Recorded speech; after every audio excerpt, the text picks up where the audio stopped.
yan pong mga basihan na yan o grounds na yan, ay siyempre po kailangan titimbangin yan ng mga miyembro ng Kamara. No?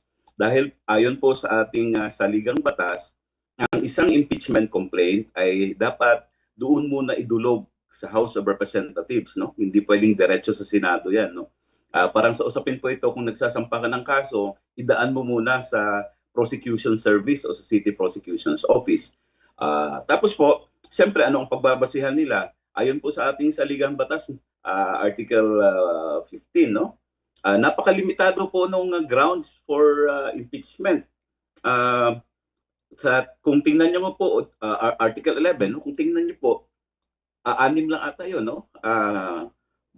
Culpable violation of the Constitution, graft and corruption, treason, high crimes, at iba pa, no? So ito po ang titingnan ng Kamara. So dahil po sa nangyaring desisyon nung nakaraang taon, kung maalala ninyo, no, doon sa impeachment complaint naman laban kay Vice President Sara Duterte, meron pong mga gray area ngayon, no, na dapat bantayan, no, dahil dati-rati pag nagpa-file ng impeachment complaint, no, ang ginawa nga doon kay Vice President Sara ay nagsabay yung 4 na impeachment complaint, no, nandoon lang sa opisina nung Secretary General. Pero sabi ng Korte Suprema doon sa desisyon niya sa Duterte versus House of Representatives, mali yun. Dapat pag may dumating na impeachment complaint at endorsed by a member of the House, no, miyembro ng Kongreso, kailangan i-endorse na ito doon sa Committee on Justice. At hindi nga daw nangyari yun. So ito ang aabangan ngayon dahil parang bumalik po tayo sa kalakaran noon na paunahan ng file ng impeachment complaint para po papasok yung sinasabi sa batas na one year bar rule, no? Kasi pag may pending na impeachment complaint, ay bawal na pong magsampa ng another impeachment complaint against the same impeachable official, no? So meron ngang pagdududa ngayon, no, dahil ang tingin nila mahina itong impeachment complaint na ito na isinampa kay Presidente Marcos. At ang nakapagtataka, ang lawyer na nag-file nito, no, na in-endorse naman ng isang miyembro ng Kongreso, yung complainant po ay dating abogado ng unang ginang, no, na si First Lady Araneta Marcos. So aabangan po natin 'yan. At nabalita na rin po ito kahapon, may susunod pa atang isa pang impeachment complaint na ihahain naman ng mga civil society organizations at mga people's organizations, no, na posible i-endorse naman ito na makabayan. So yun po ang aabangan natin. Kung meron pong basihan ito, alam niyo po, ang impeachment complaint ay dadaan yan sa isang prosesong politika, no? At pag na-endorse po ito sa Committee on Justice, ang mga miyembro niyan ay pagbobotohan nila ito kung ito ba ay nasasapat in form and in substance bago nila eventually kung gugustuhin nila i-endorse nila doon sa plenaryo pagkatapos ng isang hearing dito sa Committee on Justice po.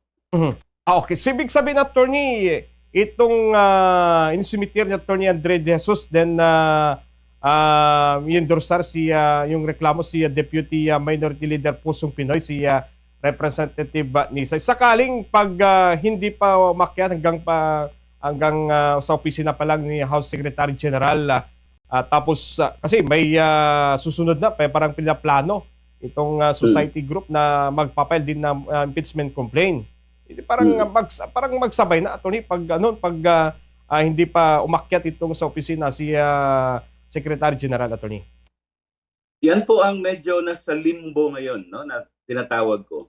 Dahil kung susundin natin yung ginawa ng Korte Suprema, no, na parang pinagsabihan niya ang House of Representatives, baguhin ninyo ang inyong rules. Ito dapat. Ay hindi na pwede yung mag-antay pa ng another impeachment complaint, no? Parang ang nangyari, pag nakarating na yan sa opisina ng Secretary General, walang discretion ng Secretary General na dyan lang muna sa opisina niya. Dapat i-endorse na niya ito sa Office of the Speaker. Then the Office of the Speaker will place it on the calendar of business for first reading, no? Pagkatapos i-endorse ito sa Committee on Justice, no? Ang problema diyan, sa kasalukuyan, meron pang motion for reconsideration ang House of Representatives na nakabinbin sa Korte Suprema, no? At hindi pa ito niniresolba ng Korte Suprema hanggang ngayon. Kaya nga siguro mas mainam na marisolba na ito ng Korte Suprema para magkaroon po ng pagpirme. Ano ba talaga ang rules na mag-a-apply? Dahil alam naman po natin sa ating mga rules, no, sa ating mga batas, habang may nakabinbin na halimbawa motion for reconsideration, ay hindi pa final and executory yun, no? So, ang isang interpretasyon ho ng mga miyembro ng Kongreso, ang mag-a-apply pa rin yung dating rules nila. No, ano po sa dating, ito, naabutan ko na po ang rules na ito nung nasa Kongreso pa ako.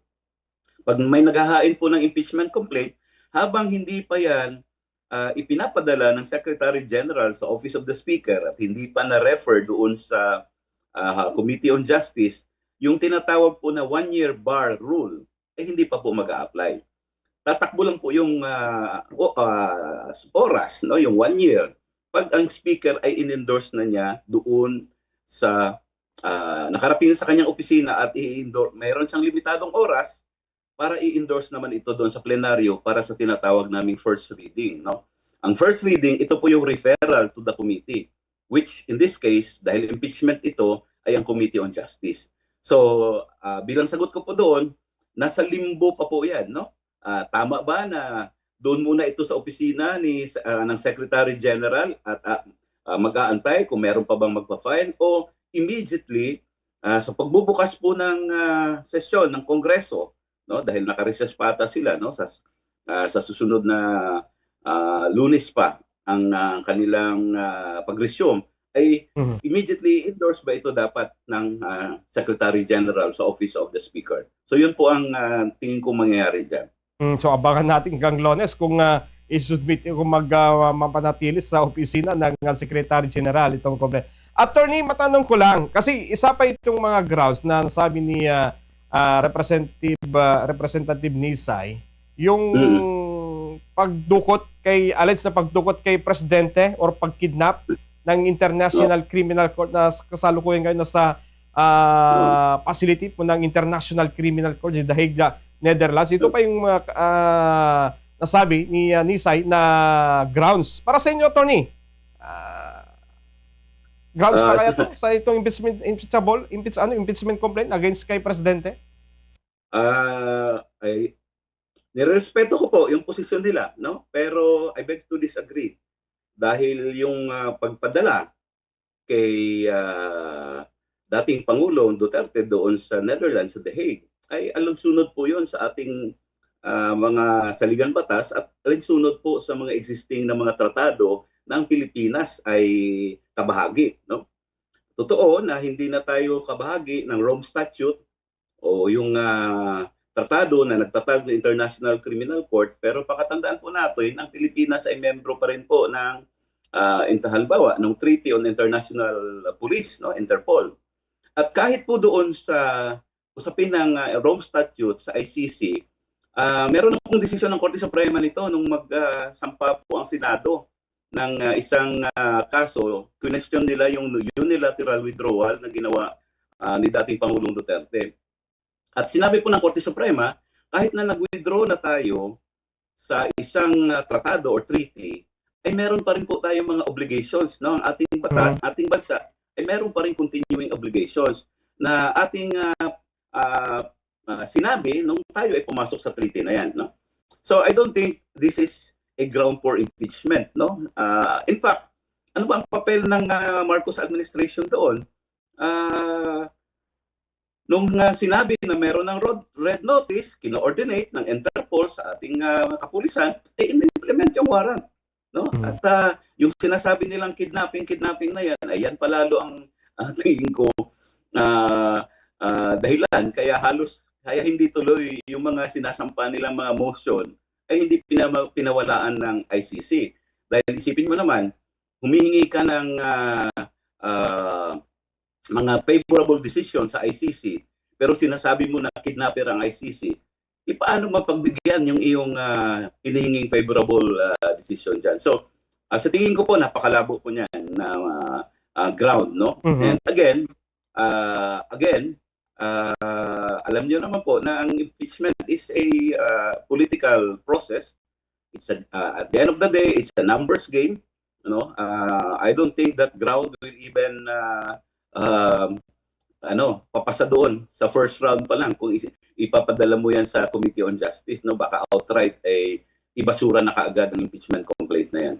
Yun ang masaklap, attorney, pag hindi kalyado yung nakusahan, possible siyang ma-impeach. Isa pa, attorney, kasi ito pa yung nakamat si Representative Nisay na parang inakusahan pa niya si Presidente Marcos na drug addict na alleged na nakapekto daw yung judgment ang leadership ng Presidente. So tingin niyo po, isa pa kaya to grounds na sinampa yung impeachment complaint against kay Pangulong Marcos, attorney? Well, again po, lahat ito, karapatan naman nila yan, no? Pero ang problema po dito, it's easier to accuse, but it's very difficult to prove, no? So, siyempre, ang burden ngayon, kung patunayan yan, kung sakaling lulusot man ang ground na yan, ay paano mo mapatunayan, no? Kaya nga po, yung isang grupo, yung mga civil society organization, kung magsasampa man sila ng impeachment complaint, they would rather na ibase ito sa mga konkretong kadahilanan. Halimbawa, no, nung patuloy na pamamayagpag ng patronage system sa ating bansa, no, yung patuloy bakit hanggang ngayon ay nandiyan pa rin sa ating budget yung pork barrel system, no, na sa tingin nila isang ground dahil pinapayagan pa rin ito ng kasalukuyang administrasyon. So, itong mga bagay na ito ay may basihan, no, at madaling patunayan, no. Again, sabi ko naman po, ang impeachment naman ay isang accountability mechanism at lahat po ng ating mga kababayan, every Filipino has a right, no, to exercise this constitutional process, no. So kung sa tingin nila ay may basihan ito, ay di pwede nilang isampa talaga. In fact, in-endorse na ito ng isang member ng House, no. Pero dapat po itong accountability mechanism na ito ay hindi rin po dapat maabuso, no? Dahil mawawalan po ng tiwala na ang ating mga mamamayan sa prosesong ito. Remember po, hindi lahat ng mga high officials are impeachable, no? Limitado po sila. At napakalimitado po ng grounds para po ma-impeach, mapanagot natin sila. Hindi ho kagaya ng mga ordinaryong mga empleyado ng pamahalaan na magkamali ka lang ng konti, no? Sampahan ka ng kaso sa ombudsman, sa civil service, ay pwede ka kaagad matanggal sa iyong trabaho or gawain, no? Pero ang mga high officials po, dadaan sila sa isang proseso, itong impeachment, no? Kaya kailangan pong pag-aralan itong mabuti at kailangan suportahan din ito ng malawak na bilang ng ating mamamayan. Hindi ho pwedeng pabayaan natin ito, no? Dahil ang involved dito ay hindi lang po libo-libo, milyon-milyon, no? Kundi sa ngayon, kung usapin ng graft and corruption, bilyon-bilyon na ang involved. At ang bilyon-bilyon na ito ay pera nating ordinaryong mamamayang Pilipino na sa araw-araw ay nagsusumikap na makasurvive on a day-to-day basis, no? Dahil burden na tayo ng maraming buwis. So yun po ang aking take sa usapin na yan sa ground na isinampa. Okay. Lastly, attorney, isa pa yung parang para sa akin mabigat na grounds or allegation ni Representative Nisa, itong General Appropriation Act, itong since 2023, 2024, 2025, hanggang ngayon taon nito, 2026. At saka may allegation pa na allegedly na kasama si Presidente na matanggap mga kickbacks mula sa budget insertion at goes sa flood control project. Ito pa yung mga nasabi ni grounds ni Representative Nisay, itong impeachment complaint against kay Presidente. So sa tingin niyo, attorney, ito ba yung mga grounds talaga na impeachable ng Presidente, attorney? Yes, sa tingin ko yan pa po ang posibleng, no, na meron talagang enough basis, no, na Kasi ang grounds nga for impeachment, hindi po ba graft and corruption, no? Culpable violation of the Constitution and betrayal of public trust. No, ito po ang isang catch-all provision kasi sa ating Constitution na ground, betrayal of public trust, no? So nagtiwala ang ating mga mamamayan sa iyo bilang Pangulo na dapat magsilbi para sa mamamayan, no? Kung usapin man yan ng budget. Kung pinagpapatuloy sa ating General Appropriations Act, andyan pa rin yung pork barrel na dapat matagal nang nawala at alam ito ng Pangulo. At in fact, the palace or ang Malacanang will claim, ay, kami nga ang nag-expose na rin eh. But in-expose na lang ito dahil mukhang involved na lahat, no? Hindi na lang ang mga nasa Kongreso, sa Senado, pati mga tauhan ng Malacanang ay involved na rin, no? Kaya yan po, sa tingin ko, at ito rin ang tingin ng maraming civil society organization na posibleng malakas pa na ground, no? Kung sakaling magsampa man ng kasong impeachment laban kay Pangulong Marcos Jr. Ayun nga yung reaksyon ng Malacanang silang kumbaga silang nakakita itong nang nangyari ngayon yung anomaly po ng flood control projects. Okay. Sa tingin niyo po itong impeachment complaint against kay presidente may katatunguhan ba itong impeachment complaint against kay presidente, attorney? Well, ito lang po, no? Ito nabasa ko kasi kahapon, no? Na meron na kaagad statement si Speaker Boji D na mukhang hindi nila palulusutin itong impeachment complaint na ito. So, malamang sa hindi pa man ito naka-first base, baka strike out na, no? Dahil may statement na ang Speaker of the House, no? Parang it was already prejudged by the Speaker of the House, no? So, yan yung realidad sa isang political process, no, diyan sa House of Representatives, no. Dahil ang kahinanatnan or the future of any impeachment complaint also depends on the say so, no, or anong gusto ng liderato ng Kamara, and in reality ano ang gusto ng Malacanang, no? Dahil siyempre may kumpas naman talaga ang Malacanang diyan kahit sabihin mong this is an independent body, no? Kung matutuloy ba ang isang impeachment complaint o hindi, no? So but again, abangan pa rin natin dahil sa susunod na mga araw, hindi lang ito ang ating aabangan, no? Dahil nga by February 6, yung 1-year ban doon sa pagsasampa uli ng impeachment complaint against the Vice President will also probably happen, no? Kung hindi man desisyonan kaagad ng Korte Suprema yung nakabinbin na motion for reconsideration. There's a possibility, no, na halimbawa sasabihin ng Korte Suprema at tama nga itong rules na ito mag-a-apply lamang sa future impeachment at it will not apply doon sa impeachment ni Vice President Sara Duterte. Ibig sabihin po niyan, valid yung pagka-impeach kay Vice President Sara Duterte at hindi na kailangan magsampa uli ng panibagong impeachment complaint. Ang mangyayari na lamang ay ang Senado ay dapat magkaroon na kaagad ng pagdinig or trial doon sa nabinbin na impeachment complaint laban kay Vice President Sara Duterte. So yun po ang ating mga pakakaabangan sa mga darating na araw. Of course, maliban pa dito sa mga tuloy-tuloy, no, na investigasyon ng ng Senate Blue Ribbon Committee na para na talagang telenovela, no? Maraming abangan natin ang susunod na kabanata. Pero mabuti po ito, no? Kasi dapat hindi po natin bitawan ito. Remember, isa pa lamang senador ang na-isyuhan ng warrant, no? Pero meron na bang congressman na nakulong? Meron na bang tinatawag nating big fish na nakulong?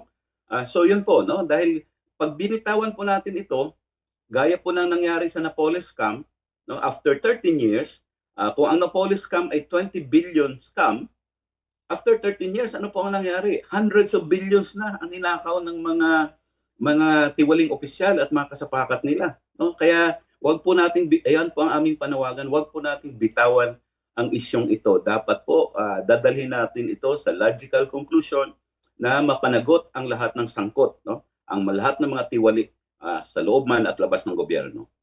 So lastly lang, attorney, so ibig sabihin itong flood control anomalies ngayon ay sasangkutan yung mga ibang opisyal. Kahapon nga may arrest warrant na kay dating Senador Revilla. Sa tingin niyo po, parang matatagalan pa ba yung investigasyon? Kasi nakikita natin sa Senate Blue Ribbon Committee, yung sabi mo nga, parang drama lang. Attorney, parang pelikula, ganon. Attorney. Well, kung tatagal, pwede naman talaga lang patagalin yan. Pero dapat po makialam ang mamamayan dito. Iparating din natin ang ating boses, no? Iparaan natin sa ating mga kinatawan o dito sa kagaya dito sa Bombo Radyo, no? Magsalita ang ating mamamayan. Dahil alam niyo po, napaka-crucial po nitong taong 2026. Dapat po merong mga radikal na mga mangyayari, no, sa usaping ito, no? Dahil po pag dumating na tayo sa 2027 ay the circus will come to town, no? Magsisimula na naman ang politika sa 2027 in preparation for 2028 national elections. Kaya ito po ang talagang crucial na panahon na mapanagot natin lahat ng mga tiwaling opisyal at mga kasapakat nila, no? Hindi lang dito sa usapin ng flood control projects, kundi sa lahat po ng mga maanumalyang mga transaksyon at mga patakaran sa ating pamahalaan ngayon dahil napag-iwanan na po ang Pilipinas, no? Hirap na po ang Pilipinas. Ang ating mga kapitbahay ng mga bansa ay umaarangkada na. Tayo ay napag-iwanan.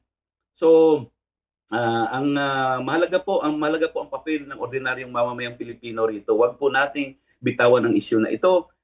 Tuloy po tayong magmatsyag, no? Tuloy po tayong manawagan ng accountability, no, ng lahat ng mga nasangkot dito sa mga maanumalyang transaksyon na ito.